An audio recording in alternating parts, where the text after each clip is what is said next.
سلام زخبركم تخاتتي مدبات راديو إيرانا بفلايد مع مدباب زينة أزي وتر عربي بس عزف إنه مدباب زينة يوم صح مثلا حتى لو نقرب من شيء قبل هندسة نلوم يعد مالن يعد ماي أب ستوكهولم شودن زعمة إيرتراوي شودناوي موسى إفريم ناي حقن دبلوماسي بعد موياي بفلايد ما أب سومالي لاند عمق زلوا كنت زلون مس منجستي نايتي سومالي لاند ما قربت زلون أما خرون زنبرن كم مخان متن أزي بعد حدث أري تشعر سنة ربعة أب إثيوبيا ምስ ሶማሊላንድ ኢትዮጵያን ሶማሊላንድ ዝተፈራረሙሉ ሜሞራንደም ኣመልኪትና ዕላል ክንገብር ኢና ካብኡ ዓለም ለኻዊ ሕግታትን ዓለም ለኻዊ መስተታት እንታይ ይመስል ነይሩ ክንሪኦ ኢና ብወገን ሶማል ክንሪኦ ኢና ኤርትራ እውን ኣብዚ ጉዳይ እዚ ከመይ ርእቶ ኣለዋ እንታይ ምርገፃ ክትሕዝ ትኽእል ክንሪኦ ኢና ሙሴ ኤፍሬም ድማ ነቲ ዞባን ነቲ ፖለቲካን ብቐረባ ዝርዳእን ዘንብብን ርእቶ ዝህብን ስለ ዝኾነ عديمي له مجمرتا موسى يغني لي عدمي أخير كاس المزخة أنا ولي يغني لي سبوا بعدد حدا تاريخ 2024 أبي إثيوبيا أم مونغو إثيوبيان سوماليلاند استفرارو ملو وعلنيرو متكام أفتك بحرين كالخال نقداون بوليتيكاون زي وتهدراون زملكات مالتي مجمرتا كميري كايو نزي كمي تجنزيب كايو كمي أمي كايو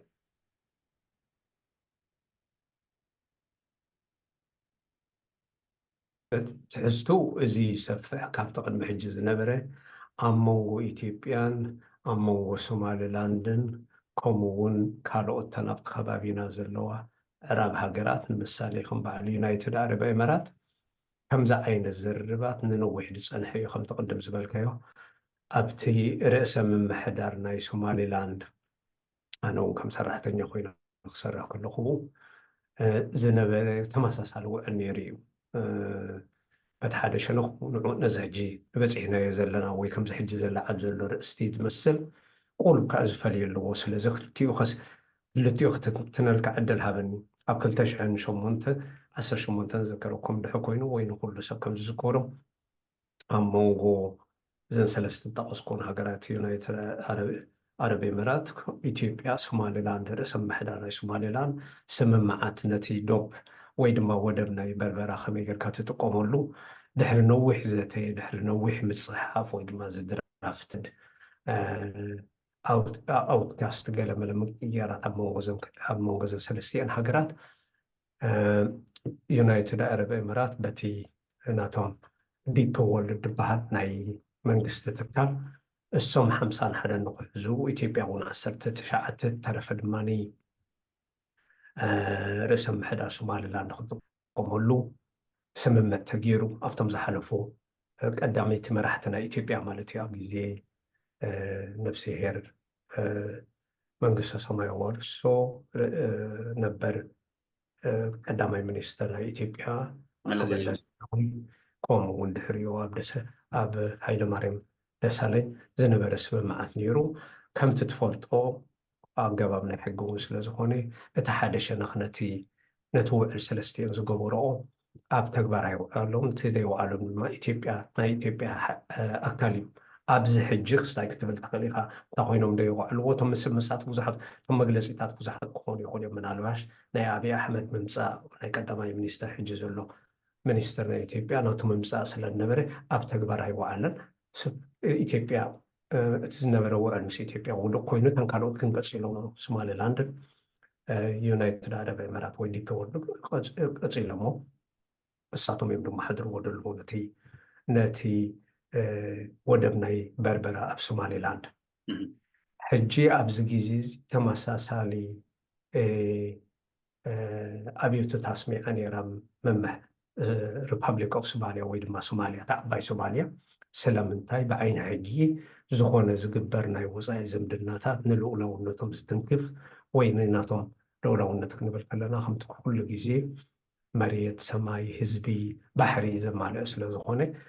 ናቶም ባሕሪ እውን ስለ ዝኾነ ኣይፋሉ ኢሎም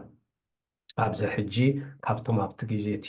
ኣብቲ ከባቢ ናይቲ ፖለቲካ ኣብ መማኻርታት ተፃወትና እንታይ ዝብል እምነት ነርና ምስ ክልቲአን ሶማልያ ክዝረብ ይከኣል እዩ ምስ ክልቲአን ተዛሪበን ባዕል ዩናይትድ ዓረብ ኤሚራት ነቲ ጉዳይ ክፍታሕ ይከኣል እዩ ዝበሃል ነይሩ ከምኡ እውን እቲ ቀንዲ ሶማልያ ወይ ድማ ሪፓብሊክ ሶማልያ ነቲ ጉዳይ ድሕሪ ነዊሕ ግዜ ብኣቃሊሉ ሒዝዎ ኣብ ብዙሕ ምስሓብ እውን ኣይኣተውን ግን ብቐጥታ ግን ምስ ዩናይትድ ዓረብ ኤሚራት ተሳሒቦም ዲፕሎማቲካሊ ምስሓባር እዩ ሕጂ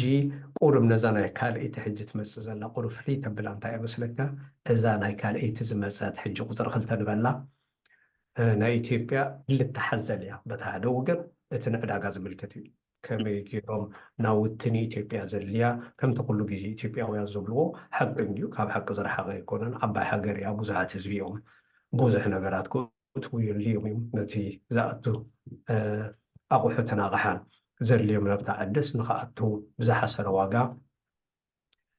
ተፈላለየ መገዲ ክነድዩ ባህርያዊ እዩ ምስኣ ግን እንታይ ሓዊሶምላ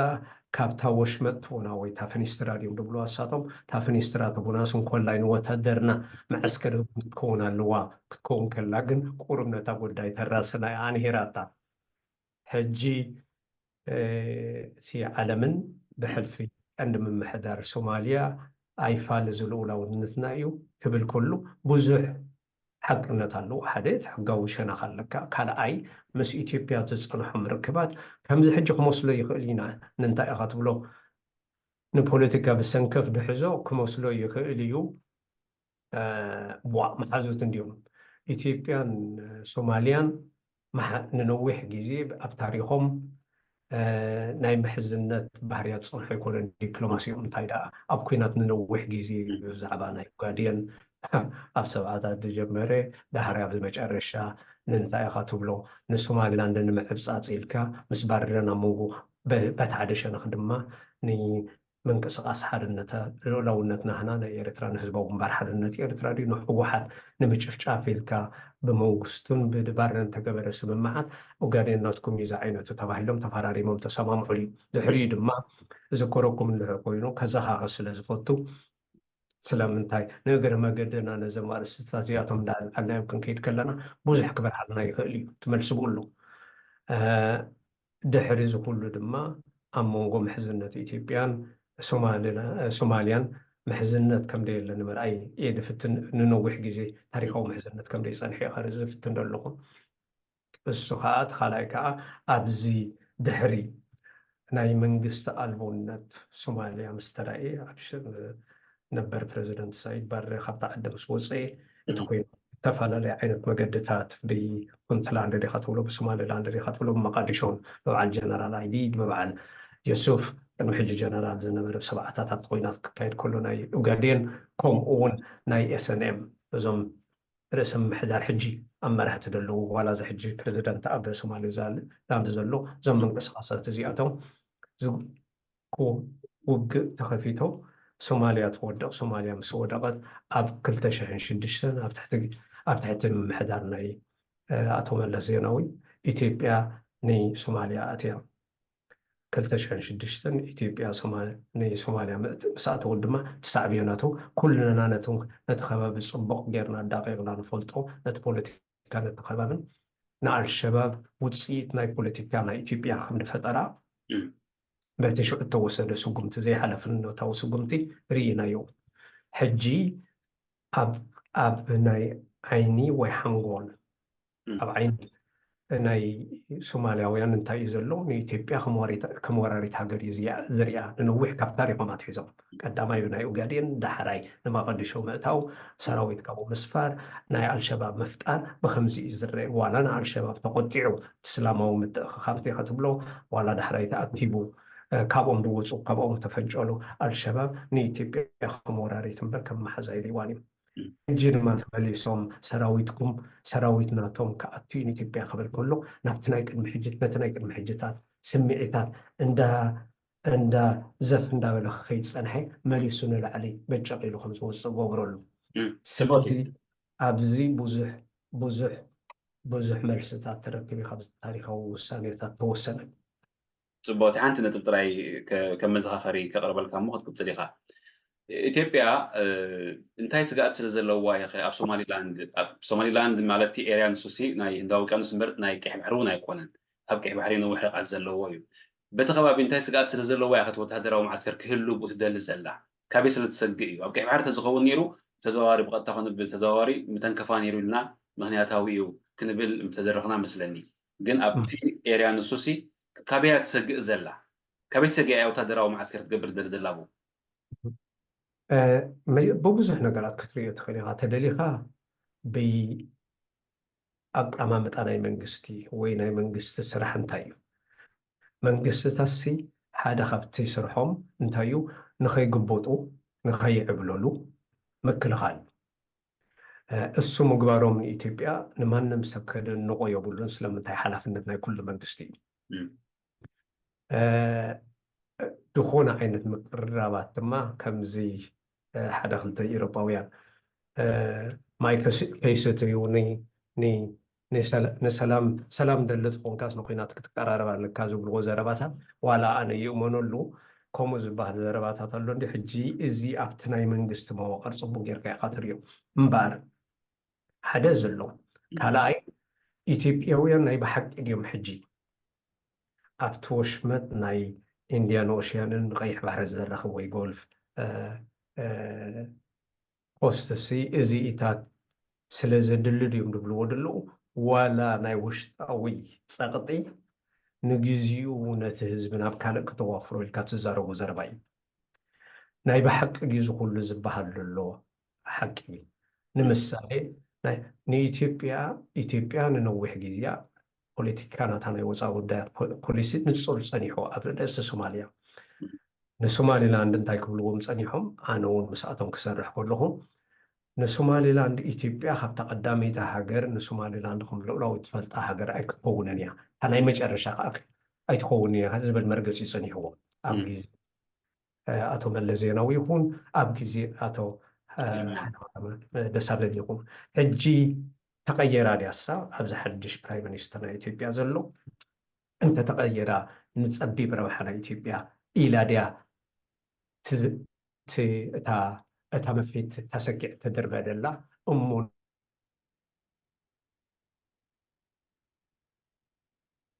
حجيزي سلام انتاي تماساسا لعينة حتو أو وشتي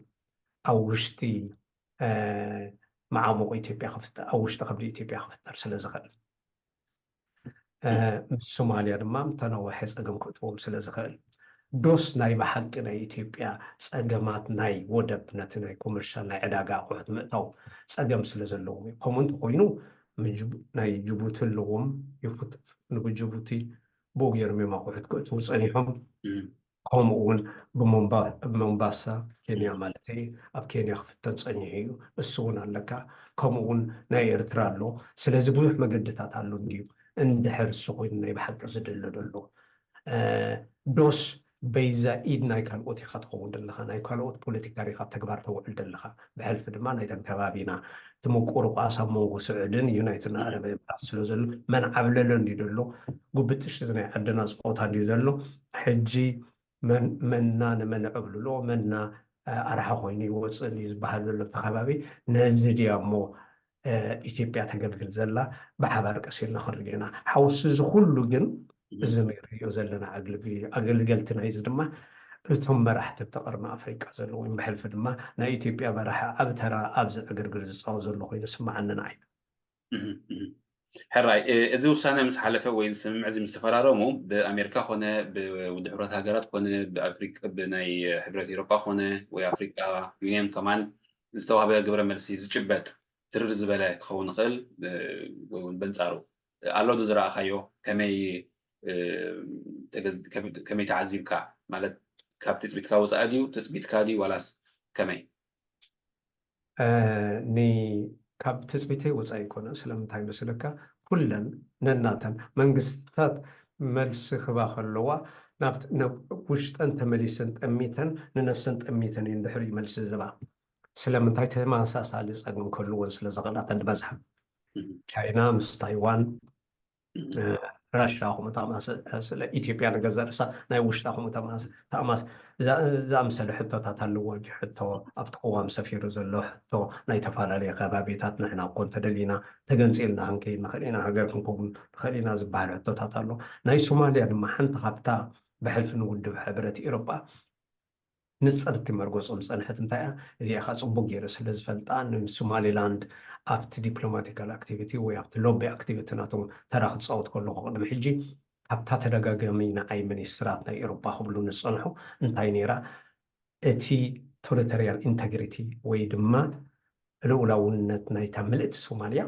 ብዕቁብ ኢና ንሕዞ ንሕና ንሶማሊላንድ ኣካል ወይ ዲሞክራሲ ኢንተርቴን ትገብር ወይ ናታ ባጤራ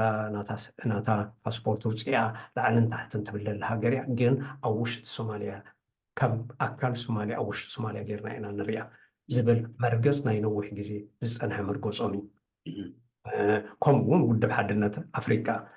ሓድነት ኣፍሪቃ ካብቲ ዝገበሮ መፅናዕቲ ዋላ ክንረኽቦም ከለና እውን ካብቲ ዝህቦ መልሲ እንታይ እዩ ሶማሊላንድ ፀገም ኣይኮነትን ንኣፍሪቃ እንታይ ደኣ ብድሆ እያ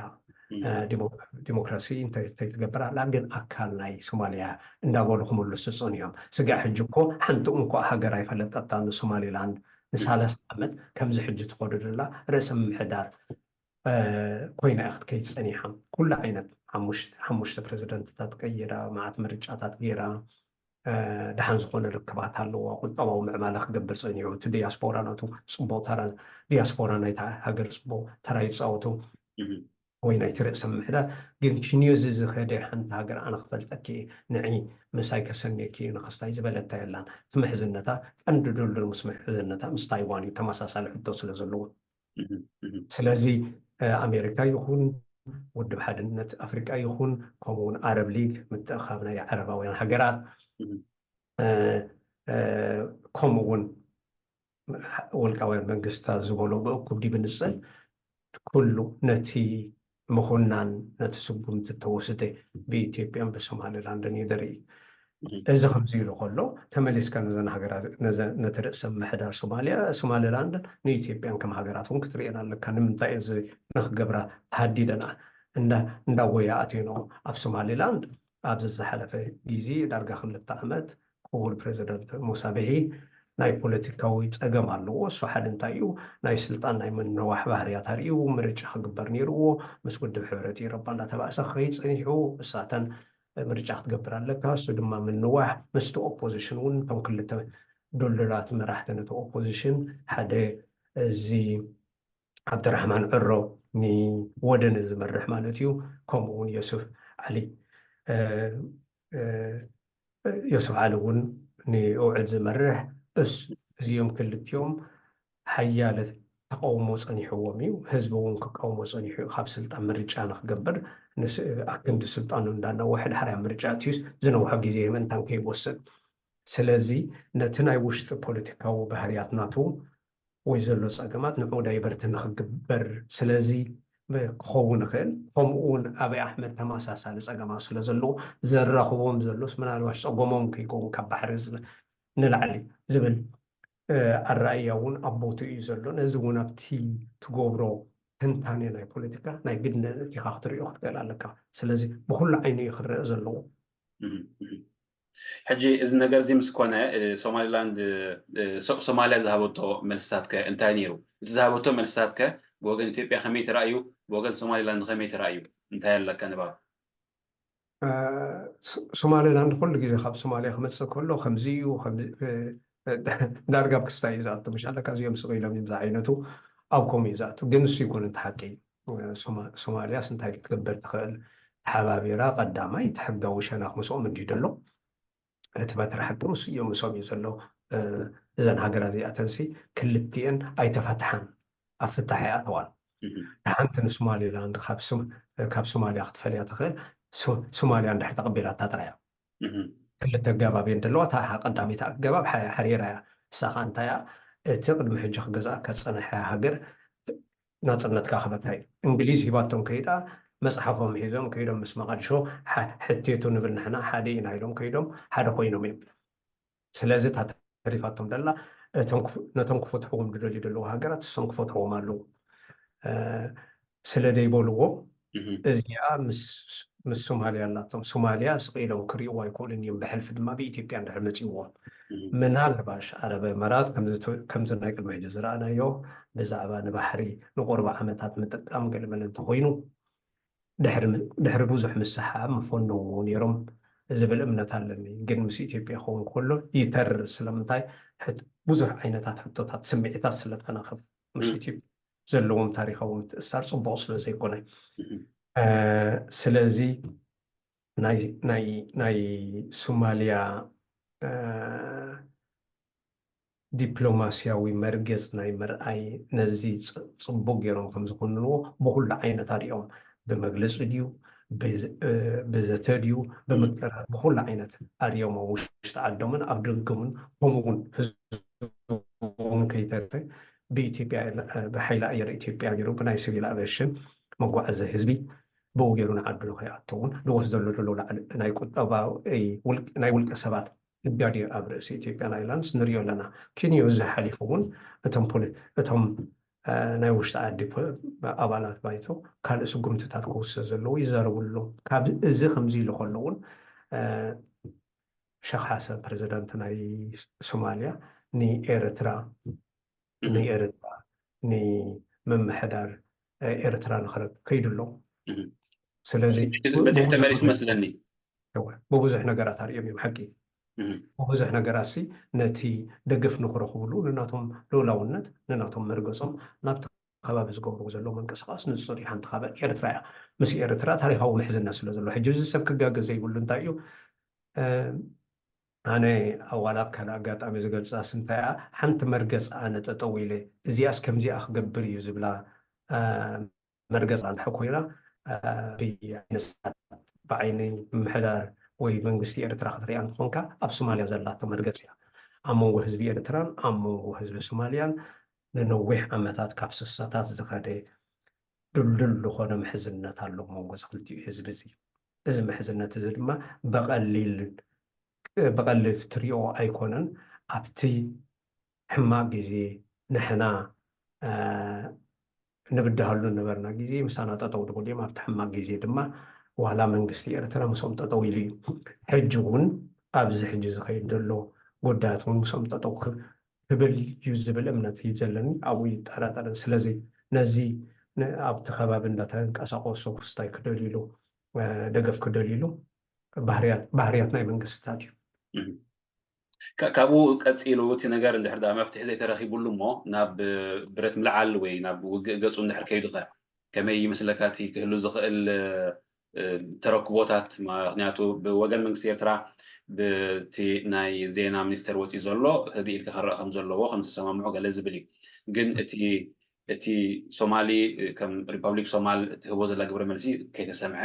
ናይ ኢትዮጵያን ናይ ሶማሊላንድን ካብ ተግባር ክውዕል እንድሕር ተራእዩ ወይ እንድሕር ተፈቲኑ ብወገን ኤርትራን ሶማልን ክህሉ ዝኽእል ግብረ መልሲ በሎ ርእይቶ በሎ እንታይ ክኸውን ይኽእል ከም ህዝቢ ኤርትራ ንዓና ኸ ክንምንታይ ካሴና ኽእል መንግስትታት መሰል ኣለውን እንዲኡ ልኡላውነትን ክድፈራኸል ከሎ ክወስድኦ ዘለዋ ስጉምትታት ኣብቲ በዓል ንሕና ደይፀሓፍናዮም ወይቲ ሳልሳይ ዓለም ደይፀሓፎ ኣፍሪቃና ደይፀሓፎ ናይ ዩናይትድ ኔሽን ቻርተር ኣለና እንዲ እሱ እንዴት ዓለም ለኸዊ ሕጊ ዝበሃል ሓደ ካብኡ ኣብኡ ተመሊስካ ክትሪኦ እንድሕር ኮንካ መሰላት ኣለውን ሓደ እቲ ውድብ ፀጥታ ሕብረት ናይ ፀጥታ ባይቶባ የቕሬታ ናይ ዩናይትድ ኔሽን ክወስድ ዘለዎ ኣብ ኣርቲክል 39 ገለመለ ተደንጊጉ ኣሎ ነታ ከምኡ ትገብር ዘላ ሃገር ፀቕጥታት ትገብረላ ሓየላ እያ ተኻልኣ መንደፍደው ዝበሃል ነገራት ኣሎ እንተተግቢሮሞ ኣይተግበርዎም ከኣሳ ሪፐብሊክ ኦፍ ሶማልያ ብጃምላ ድያ ዋላ ብንፅል ነቲ ንንዓ ደስጋኣ ልኡላውነታ ደስጋኣ ናይ ምክልኻል ወይ ድማ መሬታ ናይ ምቁፅፃር ሙሉእ መሰል ኣለዋ ዋላ ንካልኦት ሃገራት ንምሳሌ ንኤርትራ ኸይዳ ከምዚ ምሕዝነት ስለ ዘለና ዘ ክላውስል ኦፍ ናይ ሶሊዳሪቲ ክላውስል ናይ ምሕዝነት ክስታይ ንዓኣ ሓግዝኒ ኢላ ንክትሓታ ዋላ ንካልኦት ሃገራት ንክትሓትት ሙሉእ መሰል ኣለዋ ግን ከምቲ ሚኒስትር ኦፍ ኢንፎርሜሽን ኢልዎ ትብሎ ዘለካ ናይ ብኤርትራ ሸነኽ እቲ ክግበር ዘለዎ ናተይ እውን ካብኡ ዝፍለ መርገፅ ኣይኮነን እንታይ ደኣ ቀዳማይ ክውሰድ ዘለዎ ብምሉኦም እቶም ክፅንቀቑ ዘለዎም ናይ ዘተ መድረኻት ክውሰዱ ኣለዎም ወይ ኣገባባት ካብኡ ሓደ እንታይ እዩ ደቂ ሶማሊላንድ ወይ ርእሰ ምምሕዳር ናይ ሶማሊላንድ እቲ መንግስቲ ናብ ቦትኡ ክምለስ ኣለዎ እሞ ንነፍሱ ቁርብ ነተን ሕቶታት ነተን ዘቕረብዎን ኣቀራርባ ነተን ዝፈረሙን ቀዳማይ እቲ ተሰማሚዖምሉ ዘለው